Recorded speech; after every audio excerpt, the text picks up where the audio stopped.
coopératives laitières et la Fédération nationale de l'industrie laitière. En 2008, il y a eu 39 millions d'euros de cotisations volontaires obligatoires prélevées pour le CNEL.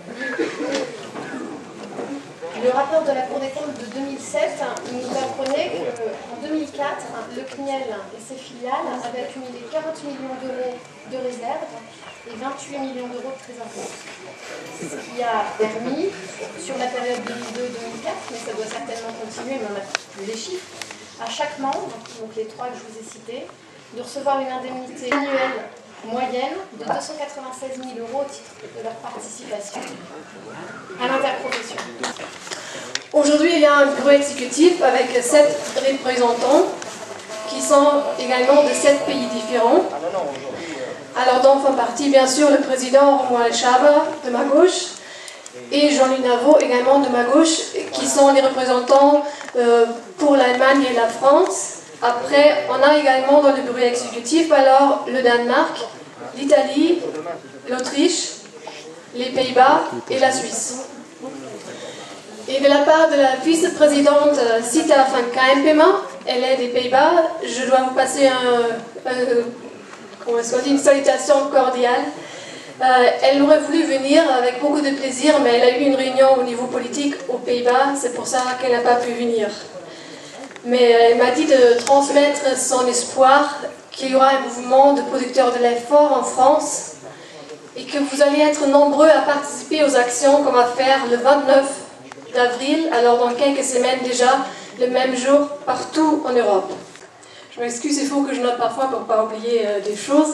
Alors on fait des différentes réunions dans les différents pays. Pendant les dernières années, il y a eu beaucoup d'échanges. Je voudrais tout court vous présenter où on est aujourd'hui, qu'est-ce que c'est le IMP, qu'est-ce qui sont nos points forts et qu'est-ce qui sont les objectifs. On a maintenant 20 organisations de 14 pays différents dans le IMP et on est fiers de pouvoir dire qu'on a rassemblé les plus grands pays producteurs en Europe. Ça veut dire alors la France, l'Allemagne, l'Espagne, les Pays-Bas. Mais malheureusement, on n'a pas l'Angleterre, les producteurs de l'Angleterre avec nous, car eux, ils sont tellement déprimés qu'on n'arrive pas à prendre pied là-bas.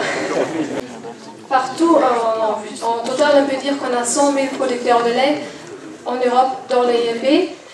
Et si on rassemble en fait le lait qu'il y a dans les pays qui sont membres, on représente 75% du lait en Europe qui est produit dans ces pays-là. En fait, on a un bureau exécutif avec 7 personnes, dont Jean-Louis pour la France et moi-même pour l'Allemagne en tant que président, et après 5 autres collègues d'autres pays. Le bureau est à Hamm.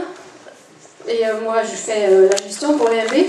Dans nos objectifs de l'IMB, notre objectif principal, c'est un prix rémunérateur pour les producteurs de lait en Europe. Et c'est qu'on s'est dit en tant que chiffre très concret, on veut avoir 40 centimes plus X par litre de lait. Des perspectives pour le secteur laitier et alors aussi des perspectives pour les jeunes et des jeunes qui ont envie de reprendre les fermes. Actuellement, on voit bien que la politique elle va vraiment dans le sens inverse que, de notre point de vue, il faudrait, mais on est quand même convaincu qu'on peut atteindre nos objectifs. C'est vraiment quelque chose d'un intérêt, c'est difficile à dire en français, c'est un intérêt de société pour nous. C'est pas juste quelque chose, une question des producteurs, mais une question de société, c'est quelque chose de spécial. C'est une manière de produire un aliment de très haute qualité. Et c'est pour ça, pour nous, c'est très important de communiquer avec la population pour bien expliquer à eux la situation. Et Celle et Justine, que vous devez déjà connaître bien, ils sont déjà à l'extérieur aussi, ces vaches artificielles qui nous aident beaucoup dans ce travail. L'outil l'important pour cela, c'est pour nous la régulation flexible des volumes. Et après, avec cela, en fait, c'est à nous, les producteurs, d'agir. Il faut d'abord sensibiliser la population, ça c'est vrai, mais après, c'est vraiment les producteurs à l'anglais qui doivent agir, que devons agir. Et ça veut dire qu'il faut se regrouper au niveau européen, il faut se regrouper entre les producteurs dans les différents pays. Alors c'est pour ça que je vous dis, devenez membre de l'OPL. Si vous sortez ce soir ici, signez déjà le papier et surtout parlez à vos voisins, parlez de ce que c'est les idées de l'OPL, de l'IMB pour un prix rémunérateur. Situation actuelle. Et vous racontez un peu comment ça se trouve la situation des prix de lait dans les autres pays en Europe. En Europe sont en train de tomber librement, alors ils tombent, ils chutent librement, ils chutent fortement. Et si on prend en considération les coûts de production qu'on a actuellement, on peut dire que la situation n'a jamais été aussi mauvaise depuis la Deuxième Guerre mondiale, la situation qu'on a aujourd'hui.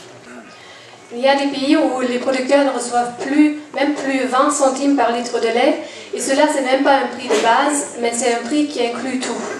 Alors je donne comme exemple, j'étais à Prague la semaine dernière pour une grande manifestation, et là j'ai parlé avec les collègues tchèques qui m'ont dit qu'ils reçoivent 21 centimes, tout inclus. Et il y avait aussi des collègues d'Hongrie qui reçoivent 18 centimes. Et ça, chers collègues, ça c'est pas un prix, mais c'est plutôt un produit volé. On est dans une situation où le coca est plus cher que le lait, et même l'eau dans le supermarché est plus chère que le lait. Et ça, c'est vraiment pas une situation acceptable. Les femmes sont de la même manière concernées, qu'on a un peu le même problème. On peut quand même voir qu'il y a un peu deux blocs. Alors il y a plus le nord, avec l'Irlande, la Belgique, les Pays-Bas, le Danemark, l'Allemagne et un peu les pays de l'Est, où on paye un prix entre 20 et 24 centimes. La France, où il y a un prix autour de 30 centimes. C'est autour de 8 centimes de plus que dans le Nord. Les prix vont baisser également, même si en ce moment ils sont encore plus élevés, et que c'est le moment de faire quelque chose pour prévenir que cela arrive. Il faut se poser la question pourquoi on est dans la situation actuelle, alors qu'est-ce qui est à la base de la situation, de faire une analyse et de voir pourquoi est-ce qu'on est arrivé là où on est. Vu qu'il y a une politique européenne qui va dans la mauvaise direction.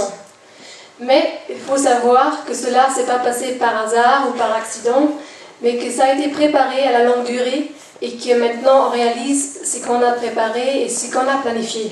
N'est pas pris en considération du tout. On fait un peu comme si ça serait dans les autres secteurs. Mais la production laitière, c'est quelque chose à la longue durée.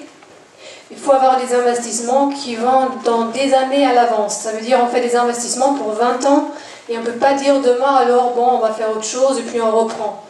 Alors là derrière, il y a vraiment l'idée que tout le monde, que chacun doit lutter l'un contre l'autre, que en fait le plus fort bouffe le plus faible. Et l'objectif, ça a été écrit par la Commission européenne en fait, de dire ce qu'ils veulent, c'est des exploitations avec 200 à 250 vaches laitières en moyenne. Et ça veut dire, dans la conséquence, qu'on n'a pas besoin de 80% des exploitations laitières en Europe. Scénario, l'abolition des quotas, c'est juste la mi-chemin, parce que s'il faut en plus, c'est l'abolition de la protection extérieure, alors l'abolition de la préférence communautaire. Ce qu'il y a derrière, c'est vraiment l'idée d'un libre-échange au niveau mondial. Et il y a des études de la Commission européenne où ils montrent déjà qu'ils pensent qu'il y aura 20 à 30% en moins de production laitière en Europe. Mais ça, c'est bien calculé déjà. Ils comptent à le faire remplacer par des importations de pays qui viennent de pays où la production est moins chère. Alors c'est dans leur calcul en fait que beaucoup de producteurs de lait ne sachent pas survivre au futur avec les prix qu'il y aura. On voit bien qu'ils sont en train de mettre en application cette idée folle. La demande au niveau mondial, elle stagne. On peut même dire que la demande baisse. Et quand même, on a augmenté le quota. Et on peut même dire qu'on est déjà dans une situation comme s'il n'y avait plus de quota. Parce qu'on ne remplit pas le quota. Et quand même, il y a quand même trop de production, même si on ne remplit pas le quota. Alors c'est déjà comme si on n'avait pas de quota. On se demande quand même comment est-ce que c'est possible qu'on essaye de mettre en application une stratégie pareille, parce que la production, ça remplit également autre objectif. Alors par exemple, on veut avoir des produits frais et de très haute qualité partout en Europe. Alors ça, c'est sûr que ça sera mis en danger par cette stratégie. Et on se demande également comment alors la politique peut contrecarrer ou travailler contre les objectifs et surtout les intérêts de la population. La réponse est assez simple. La politique a décidé de faire une politique pour quelques entreprises de l'industrie laitière. Ils ne font pas une politique pour les 100 000 producteurs, ils ne font pas non plus une politique pour plusieurs millions de consommateurs, mais ils font une politique pour quelques grandes entreprises. Cette situation de ce sujet, je le fais parce que je pense qu'on est vraiment à un point de changement, à un point très décisif. C'est maintenant qu'on décide la direction du futur. Est-ce qu'on essaye et réussisse à avoir un autre sens, une autre direction pour la politique, ou est-ce que ça va dans le sens dans l'intérêt des entreprises laitières, de quelques-uns dont il parlait tout à l'heure.